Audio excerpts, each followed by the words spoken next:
শুভ সকাল বন্ধুরা, তোমরা সবাই কেমন আছো? আশা করি ভালো আছো। আমি স্মৃতি নতুন একটা ব্লগের সঙ্গে আবার চলে এসেছি তোমাদের কাছে। তোমরা দেখতে থাকো। রান্নাবান্না হয়ে গেছে, সকালবেলা হয়ে যায়নি, নরম করছে রান্নাবান্না। এখন সকাল 10টা বাজছে। আমার বাবু তো ঘুম থেকে উঠে আবার ঘুমিয়েছে। তো দেখো, ঘুম থেকে উঠে আবার ঘুমিয়ে পড়েছে। ওকে স্নান করাইনি, আমি ঘুম থেকে উঠলে স্নান করাবো। খালি গায়ে শুয়েছে, আর ফ্যানের হাওয়াটা না খালি গায়ে ওর গায়ে দিতে ভয় লাগে, ঠান্ডা ফান্ডা লেগে যায় নাকি। স্নান করা হয়ে গেছে, এদিকে রান্না হচ্ছে, সবাই স্নান করছে। এখন স্নান করে সকালে চা মুড়ি খেয়েছি, আর এখন দেখো আমি স্যালাডটা কাটছি।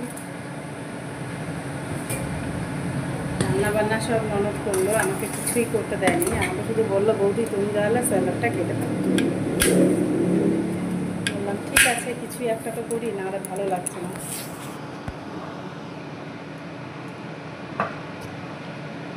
দেখেছো সামনে জামাই ষষ্ঠী, তো জামাইদেরকে আর এবার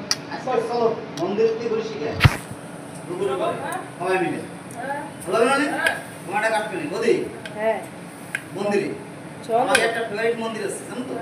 আচ্ছা, এই মন্দিরতে বৃহস্পতি, ঠিক আছে, ওই মাসি বাড়ি পার করে যেতে হইতো, তাহলে ওখানে একটা ভিডিও উঠে। আচ্ছা না ব্লগ দেওয়ার দরকার নেই, ব্লগ একদম তোমাদের ব্যাপার, তোমাদের শনিবার না না আজকে গেলেও হবে, ঢুকবো আবার কি আছে এটা তো বলছি তোমাকে, তাহলে ভালো হবে, আমি ফোন করে বলে দেব। সেটা আমার অসুবিধা নেই, তোমরা গেলে যাবে। হ্যাঁ হ্যাঁ ঠিক আছে, ঠিক আছে, একবার এটা সেটা দেখা যাবে, ধীরে আসতে কই আচ্ছা তো দেখতে থাকো। দেখো এদিকে দিদির মাথা আশ্রয় দিচ্ছে ভাই, দেখতে পাচ্ছ? এই মুহূর্তগুলো সত্যি খুব ভালো লাগে। আর দিদি চুপচাপ বসে আছে, আর এদিকে দেখো আর একটা ভাই কি করছে, ঘুম থেকে উঠে ওদেরকে দেখছে।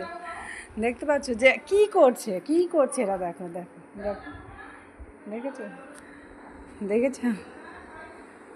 তুমি উঠে গেছো, আমি বললাম না বন্ধুদের, দেখেছো যে ও ঘুমিয়ে আছে, ঝটপট করে টুকিনাকি কাজ সেরে পেরিয়ে এখনই উঠে যাবে, না হলে উঠেও গেছে, উঠেও গেছে।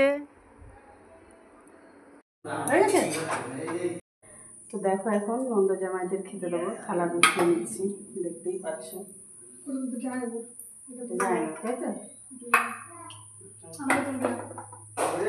ননদ বলছে আমাকে নিবি না, ও যেহেতু ক্যামেরার সামনে আসা পছন্দ করে না, তো ঠিক আছে খেতে দিই, রেখে দাও, পরে দিস। আচ্ছা ঠিক আছে, কিছু হয় না, ঠিক আছে। এখন খেতে বসেছি, দেখো এখন খাবার খেয়ে নেবো। আর ওই দিকে দেখো ছেলে খেলা করছে, ওর পিসেমশাই আছে।